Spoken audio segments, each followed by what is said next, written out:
Good afternoon, Radio Mitchell.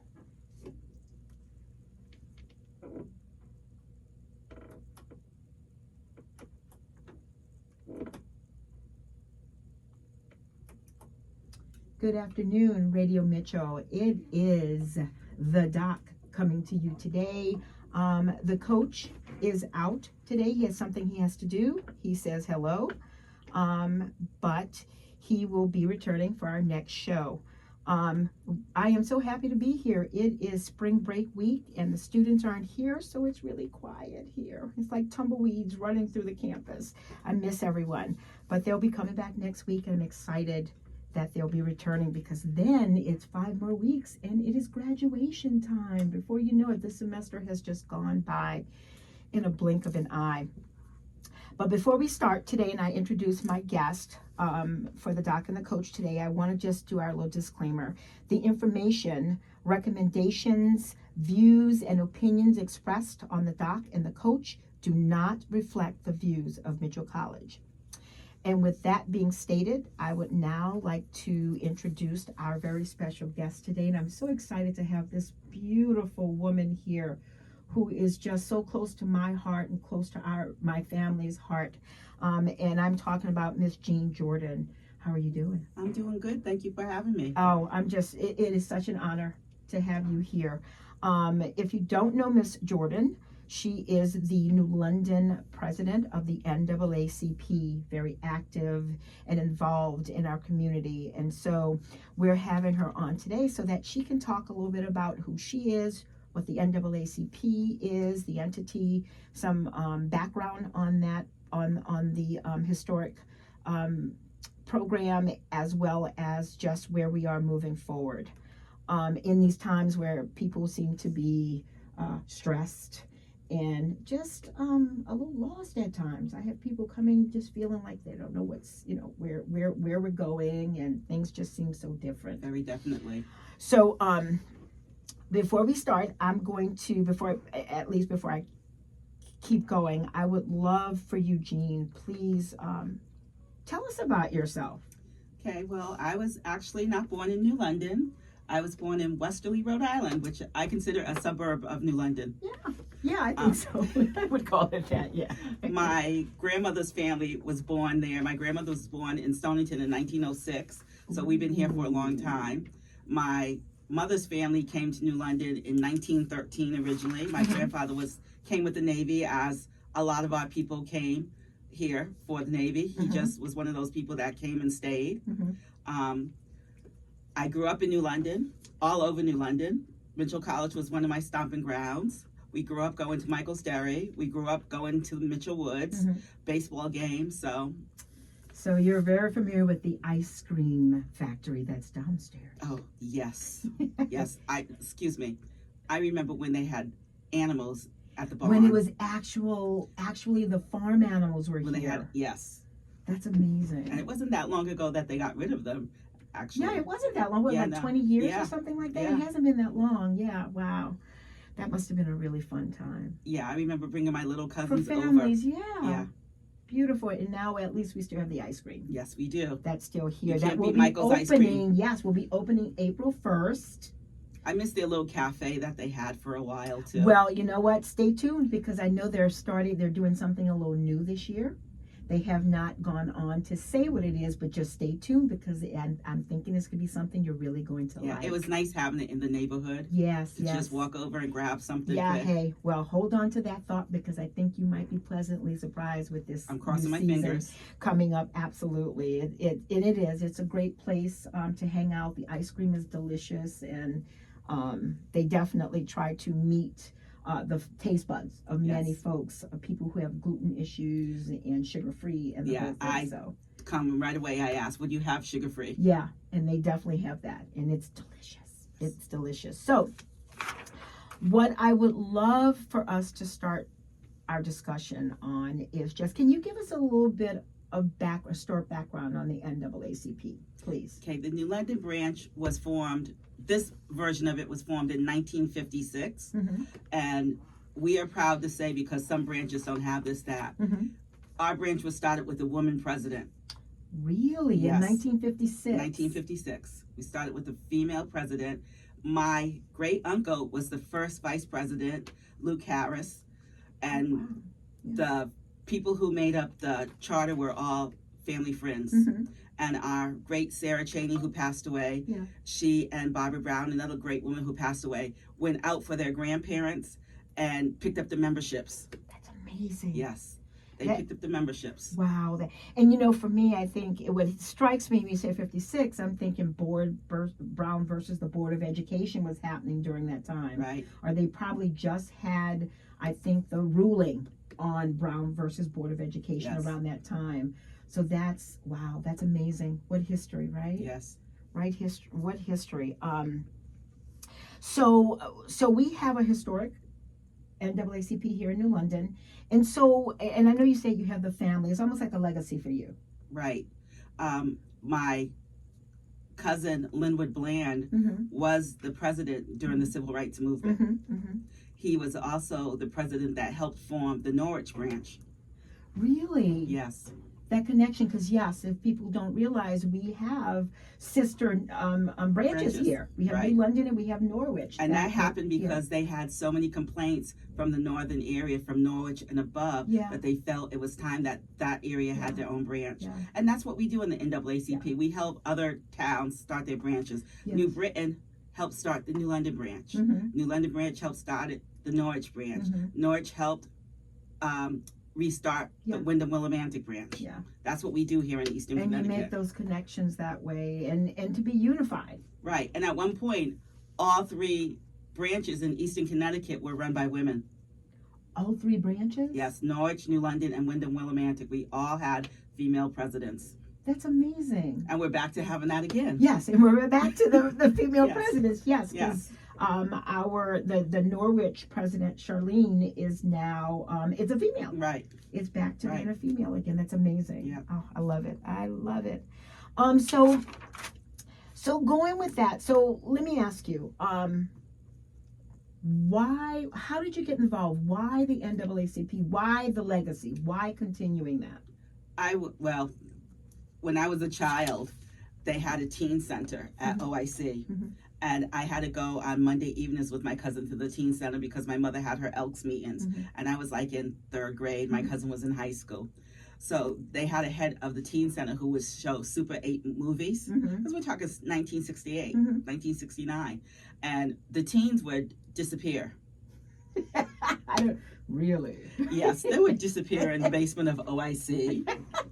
And that would leave me there in the room watching Super 8 movies. So I learned all about the Black Panthers. I learned about Malcolm X because that's Really? what he was showing them. So wait, you say Super 8. Can you, for those of the who real, may not their own understand. reel-to-reel movies. Okay. Yeah. Some of these younger Yeah, generations don't Yeah, know no, about. they're like big reel-to-reel movies. Yeah. Yeah. The way it used to be. Yeah, The ones exactly. that burn. Yeah, if they get basically, too hot. basically, Yeah. yep. If they get Big too brown hot. machine. Yes. Skipped a lot if dust got on it. Yeah. Yes.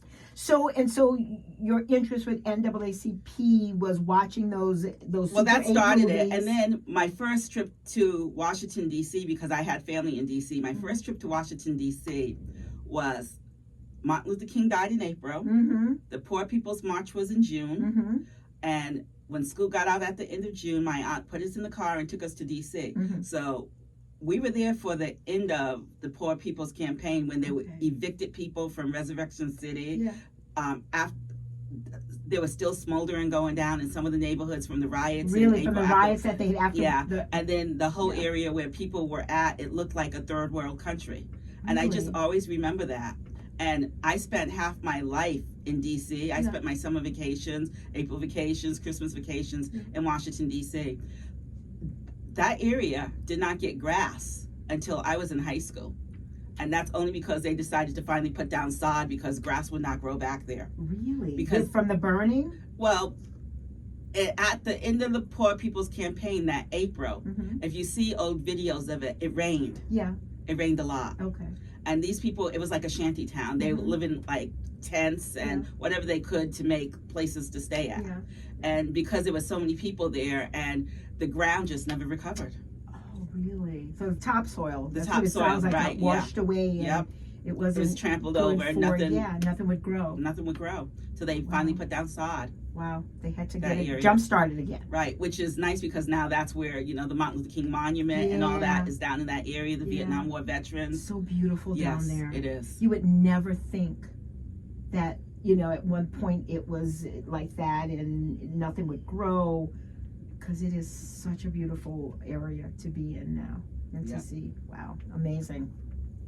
So what year did you get involved or officially get involved? When I came back from college, yeah, I was home for a few years and I was asked to reactivate the youth group. Okay, so youth group. Yes. So that's a group within the Right. NAACP. It's a separate branch per se. The youth are separate from the adults. Okay. The adult have a branch, the youth have a council, but they are their own entity. Okay. So I was asked to restart that. Someone had restarted it and they felt that they needed someone younger. Okay. And that happened to be me at the time. I was a teacher. I was working at Edgerton School. Oh, you were. So it was in the late 90s, early 2000s. Yeah, and I was the youth council president for like over 15 years. Oh, wow. I was youth council president, and then I was also one of the vice presidents at the same time. Yeah. I was second vice president. Okay. Wow, that's amazing. That's Yeah. amazing. So, so now when you say so what exactly does the youth council do? They can do every single thing that the adult branch does, only in a different, but it's mainly about teaching. Okay. Teaching them about civil rights, teaching them how to go about doing things the correct way. Okay. And how do you go about getting the youth for? Sometimes it's word of mouth. Sometimes we just put out, like, you know, we have meetings. We at that time we had Kente Cultural Center. It does. Is that still? It was, I think, on. It was on Bank On Street. Bank Street. Right. Is it still there? No, it's Or not. it's no longer there. No. Okay. So we had that as our meeting place. Yes. Okay. And because we were doing stuff with Kente, we would get youth in. I just remember when they asked me to take over, I was like, how am I going to do this? I'm in an elementary school.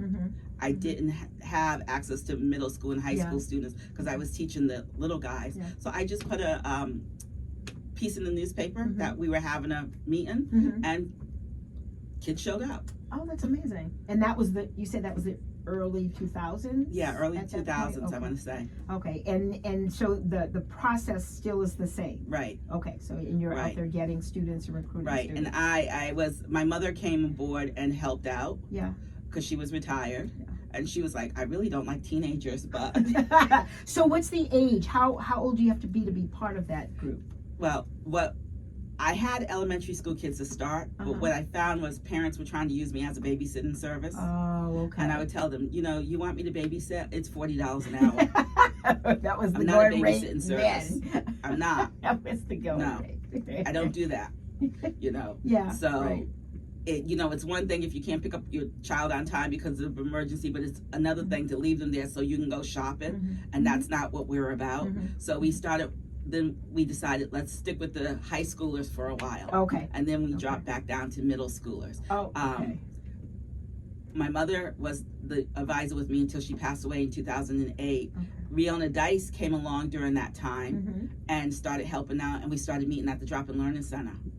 Oh, okay. And she also had access to older kids because she was doing a lot of teen programs. She was doing the Teen Life program that she did for many years. Okay. So we started, and we pulled in more kids that way. Okay, got you. So I'd like to hop over to the adult portion. So talk to us about being a member of the NAACP and why should anyone, and I know this is open, it's open to everyone, so I want to make sure that that's clear.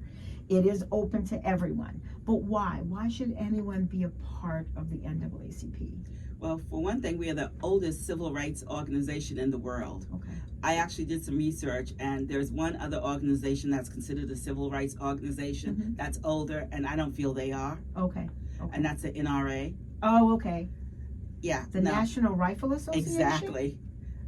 They were listed as a civil rights organization. I was like, with civil rights for our amendment. I mean, I'm sorry, for our constitutional right to own and bear arms. Yeah. So I can see where they're trying to. Yeah. They're the only civil rights organization older. Okay, constitutionally. Right, Okay. right. All right. But Got you. you know, if you believe that we all have our rights and our rights should not be trampled on, Mhm. that's reason right there to be a Mhm. member. Mhm. We are not a social organization. Mhm. We're a civil rights organization, and one of the things that we get are a lot of complaints from people, Mhm. Mhm. and they're not civil rights violations, or it's, if you have a problem on your job, Yeah. it's not necessarily a civil rights violation, Okay. and we have to make people understand that. Okay, I'm glad you're making that point. So yeah, so can you speak a little bit to that? Because like you say, you get people who tap into you for, and so can you distinguish what makes? If someone gets transferred, Yeah. What's the reason behind the transfer? Mm-hmm. Is it because of your race? Mhm. If it's not a civil rights violation. Okay. You know, people get transferred every day. Mhm. You have a job. Right. I mean, you're not being demoted. You're being transferred. It's like a lateral. transfer. It's a lateral That's, transfer. you know, things like that. We've had women call about trying to get money from their husbands because they're going through a divorce. And really. Yeah, really. It's like, yeah, no, that's not what we do. But why don't you call the women's center? Yeah. Yes. So they're using the as legal aid. They're looking at you as legal aid. And I have to explain to people, we are not lawyers. We are volunteers. We all Yeah. work full-time jobs. Yeah. You know, and once you have your own lawyer, Mm-hmm. we step aside Mhm. because you have a lawyer now. Your Mhm. lawyer can advise you. Right, for litigation, because Right. the Right. NAACP is not litigation. Right, It is like you said, it's about civil rights. right. And We can advise you. yeah, I mean, we do get a lot of job issues, and the first thing we ask, have you taken it to CHRO? Because Mhm. that's always the first step. mm-hmm. We will Okay. go with you to CHRO if you feel it is a discrimination And case. CHRO Is the that's the Human Rights Organization. Human Rights Organization, Yes, Connecticut state. Human Rights. Yeah. right, and they're Yeah. located in Norwich for our region Okay. at the All Norwich right. City Hall. So CHRO. Okay. CHRO. All right. Got you. Okay. So this is A lot of definitely times civil. people don't go through their steps on their job. You have to, if there's an HR department, you Yeah. have to go through that first. Yes. And they don't go through those steps, so we ask them, have you done these steps first? Okay. You know? Okay. All right. Yeah. So I understand. So yeah. So there's a process Right. that you come in as a support system, and like you said, it sounds like there's a coaching component. Like, have you done this procedure? Right. You've done on the checklist, so to speak. And then as they go through the process, if it seems that their civil rights have been violated in some manner, then at that point, We will try and talk with the people at whoever they felt, the organization that was violating their Okay. rights. Okay, got you. Okay, all right. So, becoming a member again, how strenuous or difficult is the process? It's not. You can go to the national website Mm-hmm. and you can do it online, and Mhm. you can put in for the New London branch. Mm-hmm. And we go from the Baldwin Bridge Mm-hmm. to the Rhode Island line, Montville, Ledger. Mm-hmm. And then that's where Norwich Picks up, That- and they go up to Wyndham, Willimantic. Okay, so you got Montville's included in your Right. district, and then We kind of overlap sometimes, okay. but I do know we definitely have Ledger, because whenever there's an issue, Kathy Austin, State Senator Kathy Yes. Austin, if it's in Ledger, she will call me. Okay, So. okay, all right, okay. So it's the We've regional. never laid out Yeah. and said, this branch has this branch has that. Mhm. Because honestly, our legal name is the Greater New London branch, Mhm. but we don't use Greater New London Mhm. because Norwich is part of New London County. Okay, okay. So instead of saying great, it's just New London. We and just double like, A. yeah, Okay, but all we right. do encompass more. Okay. But we just don't use Greater New London because, as I said, Norwich is part of New London County. Yes. Okay. In the past, it would have been all of New London County. Right, because except that's we what the split. greater part is, like the Right, vicinity. It's right, that larger vicinity of New London right. County. Okay. All right, Right. that makes sense. Okay. All right. So, becoming a member is not difficult. You can go to You can go the online, national site, You or put in even for to New the. London. That's your branch. Yeah. You pay your $30, Mhm. or what I tell people is, you There's pay a lifetime you membership. pay your as well. $75 Yeah. to start on your lifetime membership. Mhm. You only have to pay that for 10 years, and then you're a member. For life. For and life. You're done. And people are like, oh no, it is. It's like, no, it's called lifetime for a reason. Right. You right, don't right. have to go further if you don't want to. You can, Okay. but Yeah. you don't have to. Yeah. But that option is there. Right. Yeah. Right. That's pretty nice. Pretty good. So, all right. So let's just get to what's happening in our community right now. So let me ask you, what have you guys been hearing with all of the current politics and the energies and the issues within our federal government and trickling down to the state? What have you guys been hearing? Have you been hearing anything from Well, as you know, actually, you may not know this, but we do have a long-standing relationship with the Coast Guard Academy. Oh, you do? Yes, because they've had some issues over the years. Okay. And 3 admirals ago, actually, and they had some issues with some of the cadets where they were unsafe. Civil rights were being violated. A lot of racial incidents, and we had to take it to Congress. Really? That's how we came to know Congressman Benny Thompson. Really? Yes, we were having problems getting a local meeting with our congressperson, and finally, after some months, we said, well, let's go further. And Congressman Benny Thompson was the ranking chair of Homeland Security. He gave us some dates. We did a 24-hour trip to D.C. We were with him for about 2 to 3 hours, along with our national president, Derek Johnson, and 2 Coast Guard people, whistleblowers per se. And by the time they finished listening to us, we had to have a meeting with our state people, came and finally met with us. 2 of them had no problems meeting with us. One's office was the issue with setting up the meeting, and they were floored by the things that they heard. Really? The admiral at the time had actually said, and it was written in a report, that it was all right sometimes to use the N-word. Oh, and this was an admiral. Oh, wow. The admiral who was in charge of the Coast Guard Academy. Yeah. And so there was a whole big investigation. There were 3 congressional investigations who came to the same conclusions that we did. Oh, wow. And came up with some of the same thoughts that we had. Yeah. So, wow. And it gave them money, gave them DEI money. They've been able to do wonderful stuff up until January.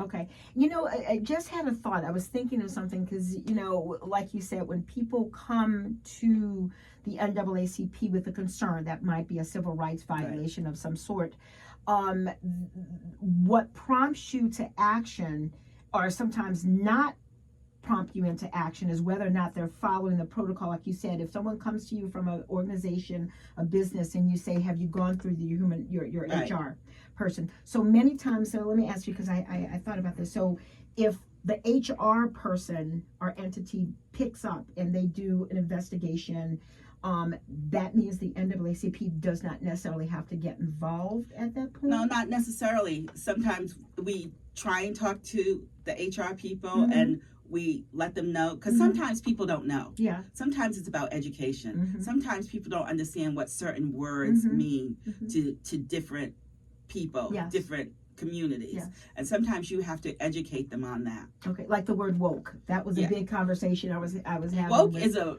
people this cultural morning. Term that goes many years with our people. That is not negative. It is not negative. And it's being made to become negative, just like DEI. Just like critical race theory. Critical race theory is not even something that's taught in high schools, elementary schools, or any school below college. Actually, it's a law school class that was started by Harvard. It was. It was admitted into the law areas and the schools. I think Harvard started it back in the 1970s. Based on research. Yeah. It's just looking at research, dynamics of research, variables within research. But the term is being used to take away Black history, Latino history, because that's what the bottom line is. I always say you can't do better if you don't know better. And if you take away the history, then you don't know. Right. So you're going to repeat those mistakes. Right. And that's what it's all about. It's taking away our history. During the pandemic, I did a Zoom with the Friends of Westerly, which is a Quaker group, religion. And that came up about critical race theory. Mm-hmm. And they said, so it's not being taught in Stonington. I said, it would never be taught at Stonington High, the middle school, or the elementary school. It's not something that is taught at that level. I told it's a college class, a law school class. Yeah, right. And they said, well, why is it being made such a big deal? I said, they're using it to, one, to muddy the waters, two, as a way to stop teaching the whole history of this country, the good, the bad, and the ugly, because for some reason they're scared. Why are they scared? What are they scared of? I know, you said something earlier where, when you educate or you know something, but you can put information out there, but if someone's not willing to be open-minded enough to listen, and hear, truly hear, that's where the term "it falls on deaf ears" comes in. Because again, the information's put there, and it's how you want to handle that information or what you choose to do with it. I have a problem because there are highly educated people out there who are believing, the most impossible scenarios you've ever heard. And it's like, what is wrong with you? Why aren't you using your intelligence to realize that this is not right? Yeah. There's something wrong here. Yeah. Open up, do your research, see. Yeah, and it's okay. It's okay to have your own thoughts. Right. That's what we really stand on here in America. We have the right to have our thoughts. And there's also the right to respect the thoughts that others have, but do that in a respectful way, seeing the human being on the other side, agreeing to disagree. And people are not doing that.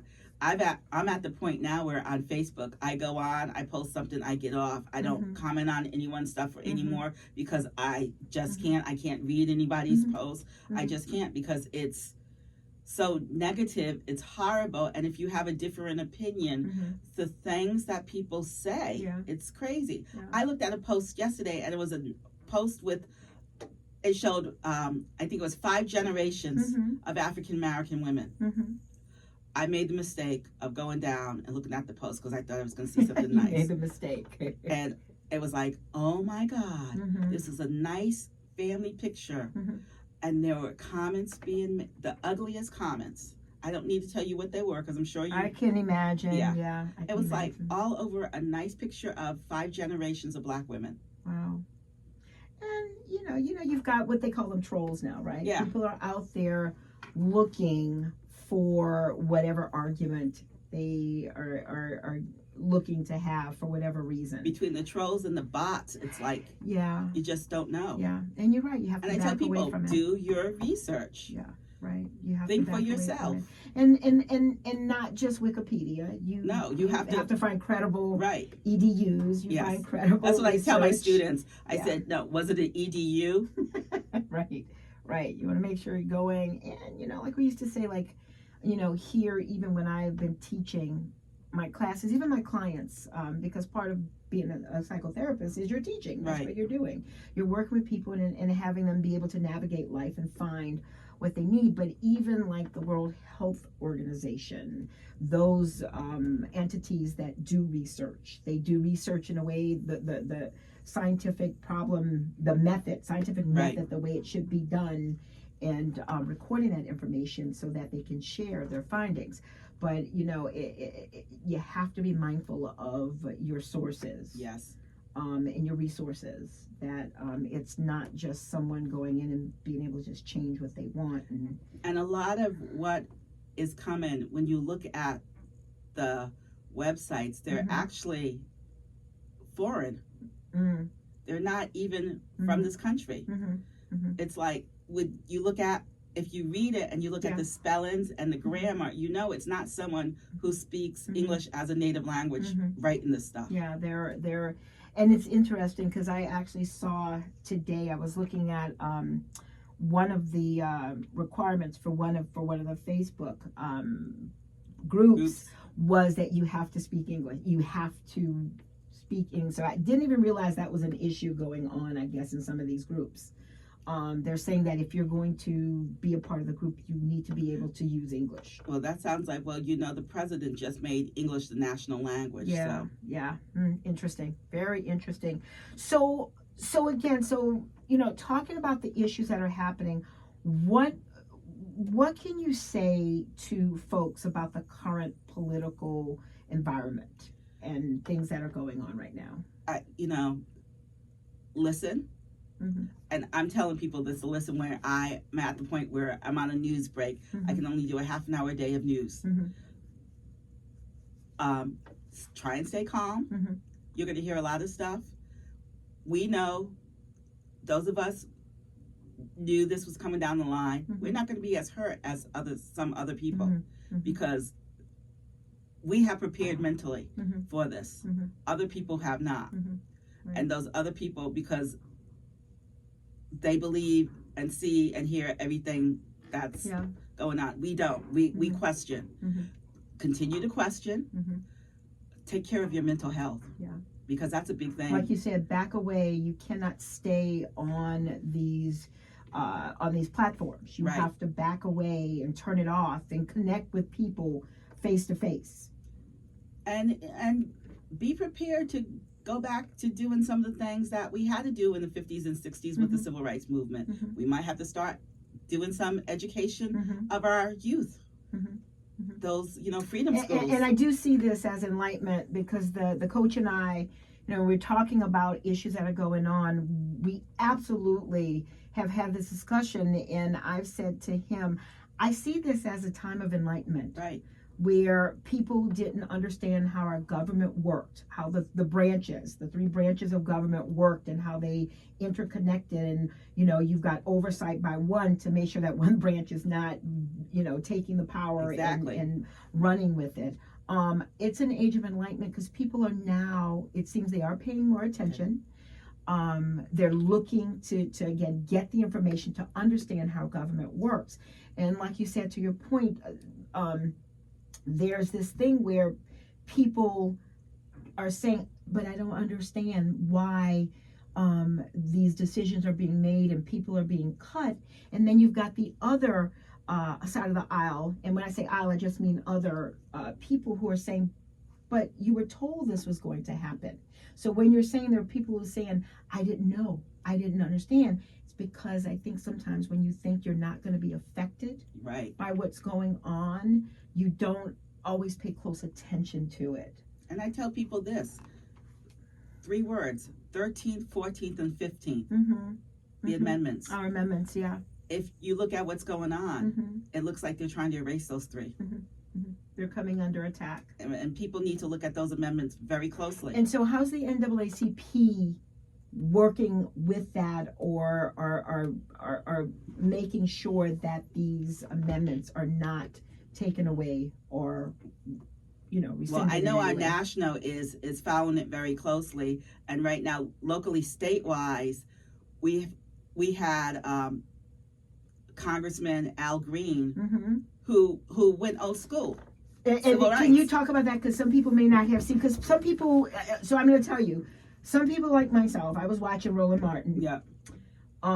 So some folks may not have known or understand or know who Al Green is. Al Green is a congressman from Texas. Mm-hmm.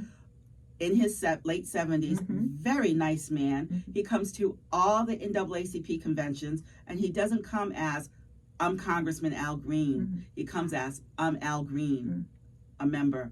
And he went old school when he stood up and he said, you do not have a mandate Mhm. to get rid of Social Security. Mhm. Now, we have to remember, previous presidents have had things been called liars and Mhm. everything else. Mhm. No one was walked out. No one has security turned on them. Mhm. But this elder Mhm. who stood up and yelled, you do not have a mandate to get rid of Social Security, Mhm. was walked out. So what do you say to folks, because I've read And the there's mixed articles feelings about about it. decorum, yes, And about the decorum of it. you know what? You can't have it both ways.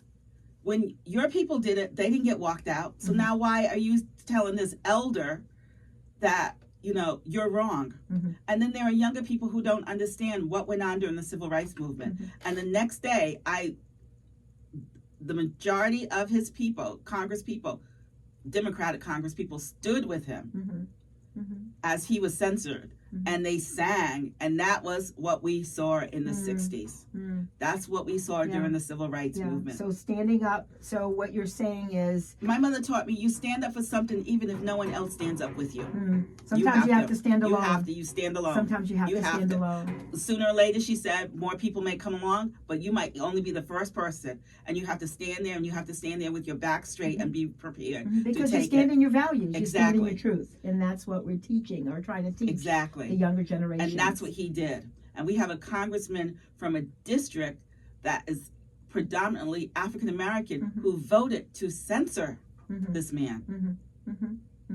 And I know there was a state meeting on Sunday in Bridgeport, which I did not go to because it was late afternoon. Yeah. And I'm sorry, Bridgeport to New London and back on a Sunday evening. Yeah, the traffic. Yeah. The traffic can get really crazy. Yeah. But there was a huge turnout there so that this congressman can understand what he did impacts his community. Yeah. And so what was the outcome from that with the congressman? Did they say? I haven't heard the final outcome yet, but I know there was a lot of people there speaking out. Okay. But they were speaking up. They were speaking up.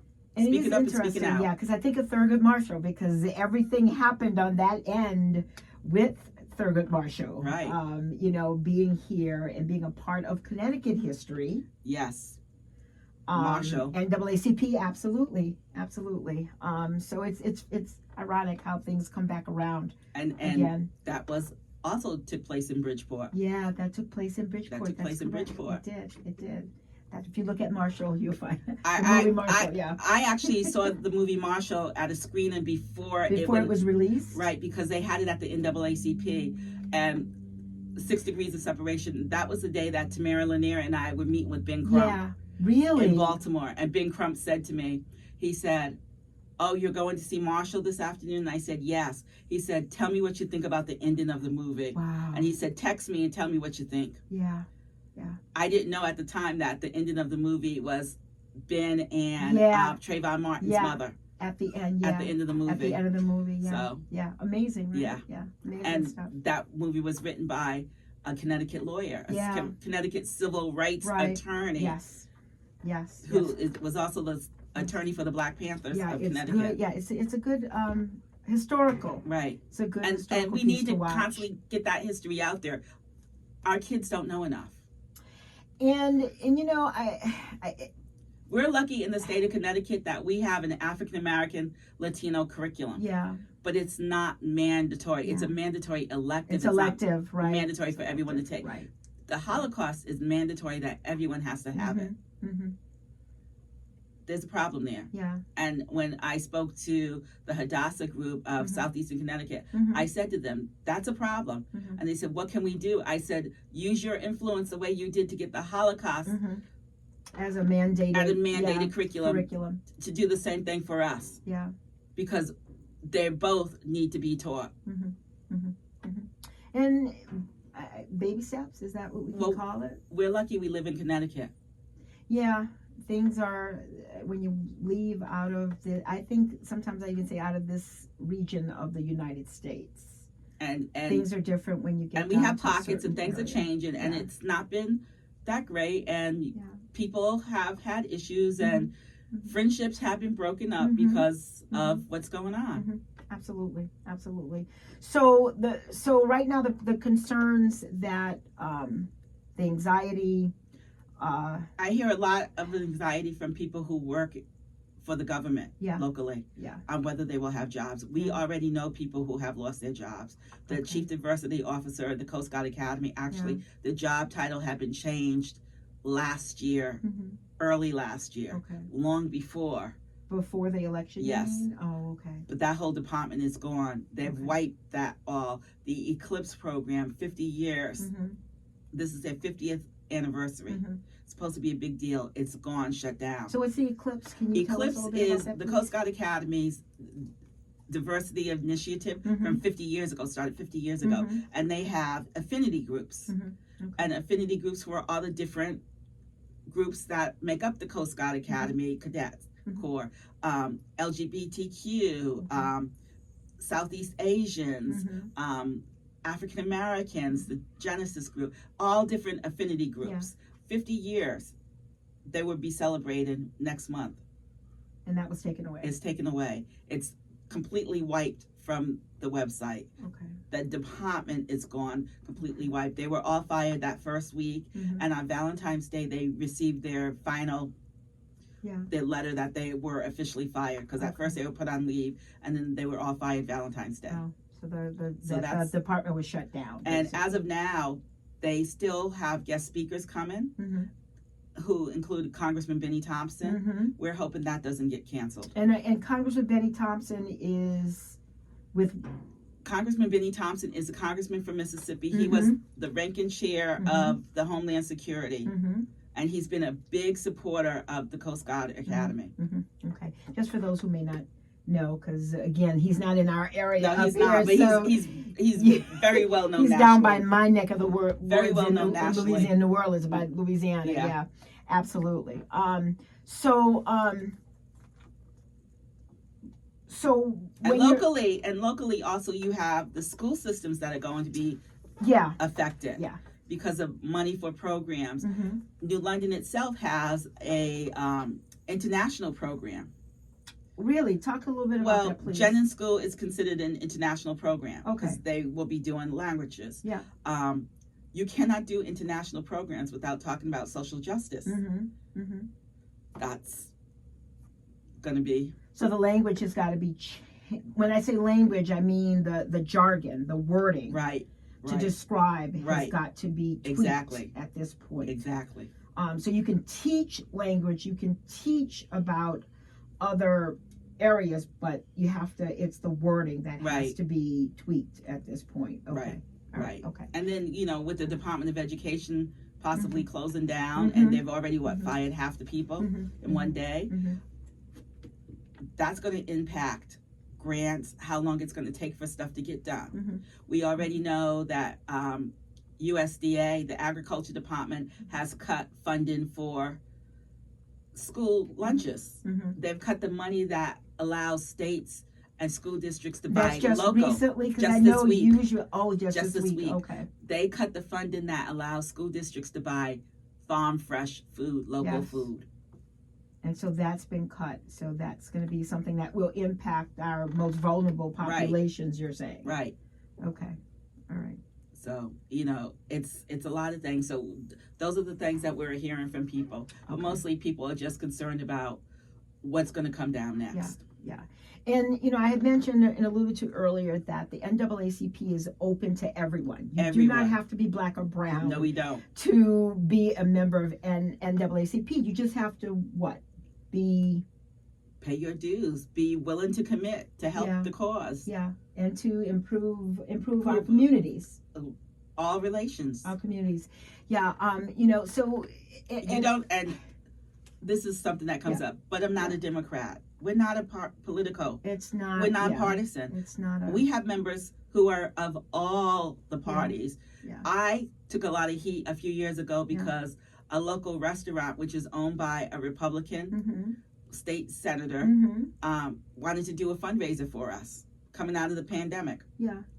And I took a lot of heat for it. And it was like, why am I getting heat for this? Yeah. Well, he's a Republican, and you have to be able to talk to everyone. It's about your value system. You have to talk to everyone. You have to keep lines of communication open, because if you don't, you cannot get anything done. Yeah.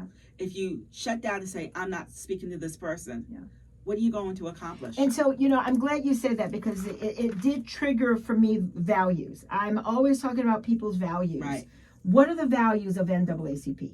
What are the things that are most important? Because when I talk to students, whether they're grad students or they're my students here or they're clients, I always start with who you are, what you value, and understanding and knowing that when you know what you value, then you have to outwardly look at the people who are closest to you and see if some of those values or most of those values align with those organizations and people. And the value is very simple. It's something all of us who grew up being churched, it's a simple value. You want to treat everyone the way you want to be treated. You want to make sure that people get what they need, Mm-hmm. not a want, Mm-hmm. but a need, Mm-hmm. because there's a difference between wants and needs. Mm-hmm. And what you need is different from what I need, Yeah. and that's equity. Yeah. Not equality, Yeah. but equity. Right. Because not everyone needs the same thing. Right.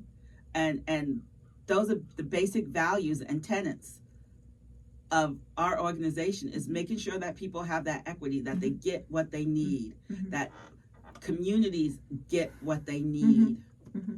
And knowing that things start from the ground and the grassroots level, and that's where the NAACP is. You are in your individual Right. communities, but you're making changes so that it can affect on a macro level, so it can build. Because again, the conversation I was having not too long ago with someone was, right now it almost seems like it's inverse. Right. Things are happening from the top down, from the top of our political system, and that's not how our Constitution Right. Exactly. was created. It was created for the grassroots level, and then you build on your it. community and grassroots, and then you send people to those federal levels, to those state levels and federal levels, who reflect what's happening in your community. This is a whole new territory that we're in right now, Mm-hmm. trying to figure out how to get things done. Mm-hmm. It's all brand new. Mm-hmm. It's like the wild, wild west, Mhm. because things are changing, not daily, Yeah. but hourly. Yes, by the hour. It's You're right. hourly. It's So, changing, yes.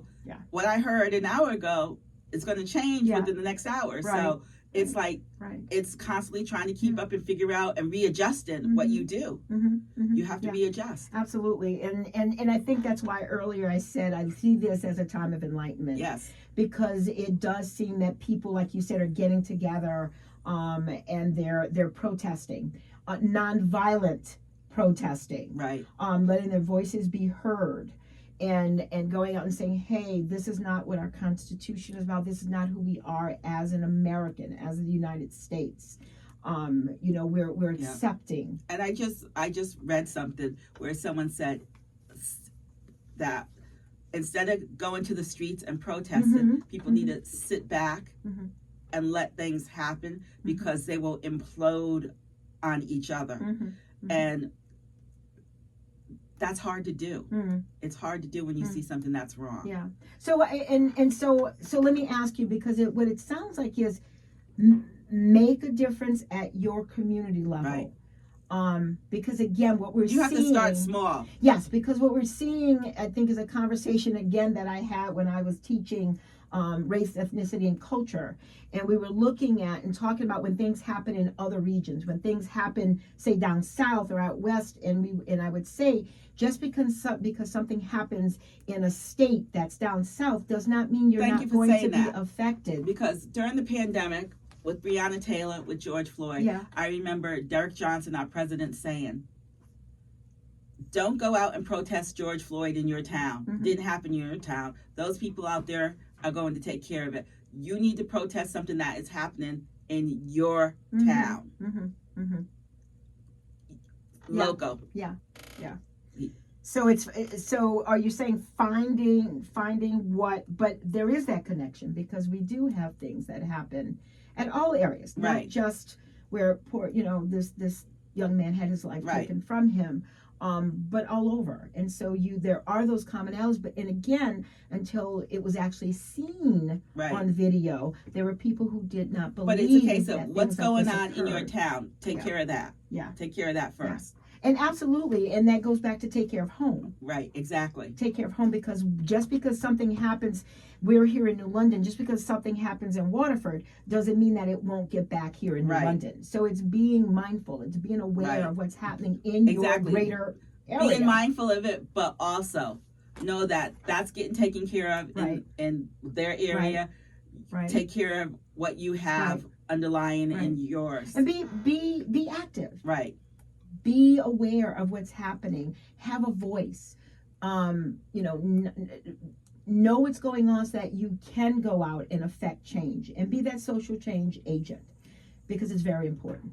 Right. It's very important, whether it's the NAACP or it's another Chamber of Commerce or what have you, groups that are out here in our community making a difference. And I tell people, don't put yourself in situations where you know you're not going to win. Mhm. If there is a Trump rally Mhm. or MAGA rally Mhm. going on, Mm-hmm. don't go there. Mhm. Don't put yourself into that, Mhm. because it's going to turn on you. Mhm. Don't, you know. Yeah, you don't have to. It goes back to, you don't have to yell and shout Right. to win an Because argument. that's not going to help you. Right. It's going to get turned on you. Right. So Right. you just move on, and you know. Yeah, you affect change where you are in your community. Exactly. For the positive, for the betterment. And if you have to start small, you start small. You start small. You Baby start steps. small. Yeah, I mean, that's what you do. Yes. People are talking agree. about more food co-ops. Yeah. Yeah.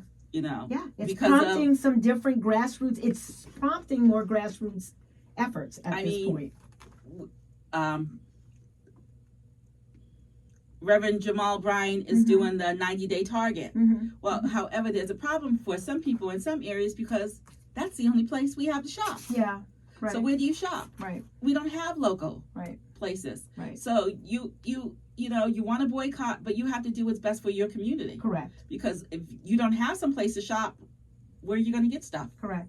So you have to look at that too. Absolutely. So can you give us some final thoughts on community action? Start small. Make sure you have people with you who are invested. Take care of your mental health, because it is difficult. Yeah. You're going to hear things. People are going to say things to you that you're not going to want to hear. Right. So you have to take care of your mental health. But again, start small. Make sure you have a group that invested and you're invested in. And major thing is stay safe. Yeah, make sure Stay you're safe. That's always the Stay priority. safe. Yes, Stay check safe. out your environment and make sure you're safe. There are going to be a lot of small activities going on with different organizations. You can't go to everything, but go to the ones that most concern you. I love that. And that's a good segue into what I was going to do next, because I actually was going to talk about some of the community events, because the coach and I are always prompting people to come out and participate in events in the area, get active, socialize, get out and know people. For one, and I'm going to start with Tamara Lanier, who is a member of the NAACP. Our former vice president. Former vice president. She has a book, From These Roots. She's going to be having a book signing event at Books A Million on the 22nd, March 22nd at 1 p.m. at BAM Books. She will be signing books. She will be signing books, so please get out there, meet this amazing woman, speaking of Ben Crump, and learn some of that history behind that and that connection. And just know what people are doing in your community. And her documentary is on Tubi. It is on Tubi, It's on Tubi, so you don't have to pay to see it. So please look for that. Yes, absolutely. I also want to talk about, there will be an event coming up called Women's History, that highlights women's, it's Legacy of BIPOC and Social Justice, and that is going to be happening on March 23rd, Sunday, March 23rd at 3 p.m. And Dr. Janelle Posey Green, my daughter, which is co-owner of Magnolia Wellness with me, and some of the other therapists within the state, we will be highlighting women, Black and brown women, in social justice history. We each will be featuring a woman, and detailing that about women that people aren't aware of. Well, do you have some New London ones? Because I have some to give you. Could you please send us some? We would love to have that. Yes, absolutely. And actually, someone I just mentioned a minute ago was going to be part of that. But Janelle's going to be featuring the person that I just mentioned not too long ago. Oh, all right. So, just to let you know. Also, I'm going to be speaking at an event. I'm going to pop back again. This is actually on Saturday, March 22nd. It's a women's empowerment live network brunch, which will be at the Foundry in Norwich, 66 Franklin Street. I will be the keynote speaker, along with, there is a pastor, I want to say her name is Sandra. Pastor Sandra will be there, and we will be uplifting and empowering women, talking about the empowerment of what we do in the community and how it is important for our female voices to be heard, and because we are a big part of history, and especially Black and brown females. We have been there speaking up, and they're speaking up when there weren't other voices with us speaking up. So that brunch is going to be held at the Foundry on Saturday, March 22nd, and that's from 11 actually to 2:30. And I need to put in for the coach that on that Saturday the coach will be featuring a brotherhood event where he'll be inviting other males, black males, to come along and talk about what's happening. I know there's a yoga piece that he'll be including in there, but he also is going to be talking about just healthcare, skincare for black men, something that sometimes we forget. You know, you got to take care of your skin too as a black man. So that will be happening. We are looking at having more events at the Comfort Spot, and actually his event will be on the 22nd. His event for that brotherhood will be at the Comfort Space, the Comfort Spot, which is 86 Golden Street, where he'll be getting together. You have great food there as well.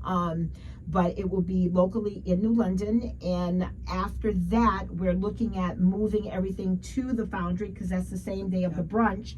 We'll be getting together and dancing, because that's what we do. We dance. We love Chicago step. Giselle loves her dancing. We love our dancing. Coach and I, hey, we get out there. We're like, get out there and have a good time. Come do a little Chicago step. But we also do salsa. I do Zumba with my son Josh.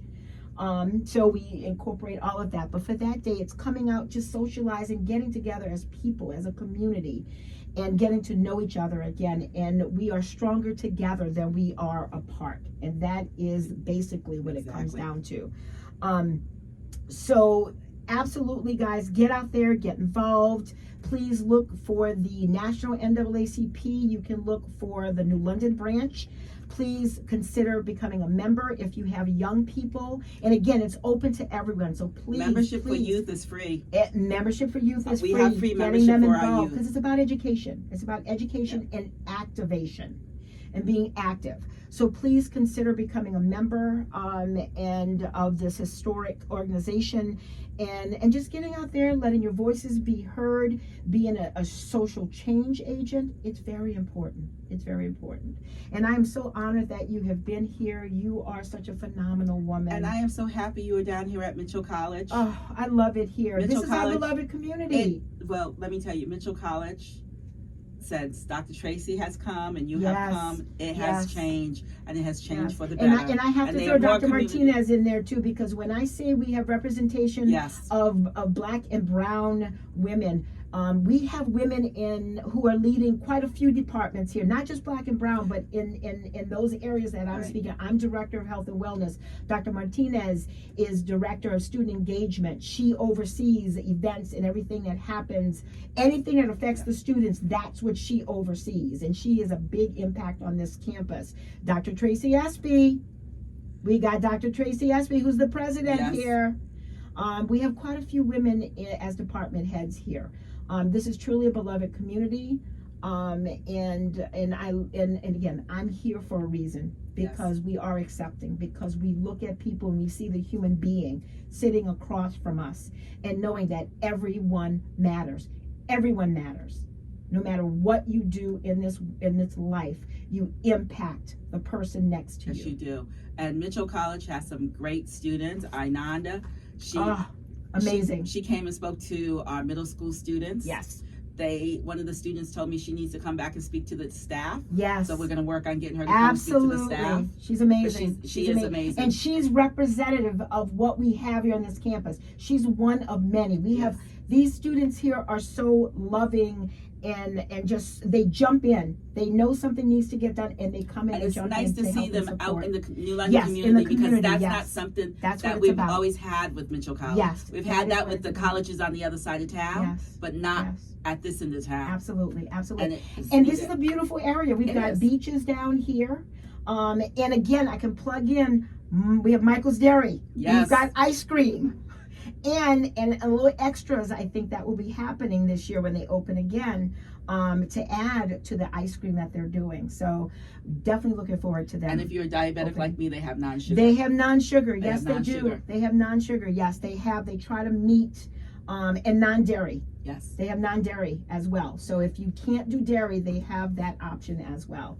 So I am going to wrap up. We're going to wrap up here. And again, Miss Jean Jordan, thank you so much. Well, for thank being you a for part having me, of and thank you for my being part of our reality. community. Absolutely. I love it. I love it. I'm from New Orleans. I tell everybody that. New Orleans, but it's good to be here because it feels good. People are connected. And we're not the cold New Englanders that No, everyone we're says. not. No, you're not. No, you're not. It's a beautiful place to be. Yes. It is. It's a beautiful place. So again, thank you, Mitchell College. I'm signing off until the next The Doc and Coach. And until then, stay safe and be active.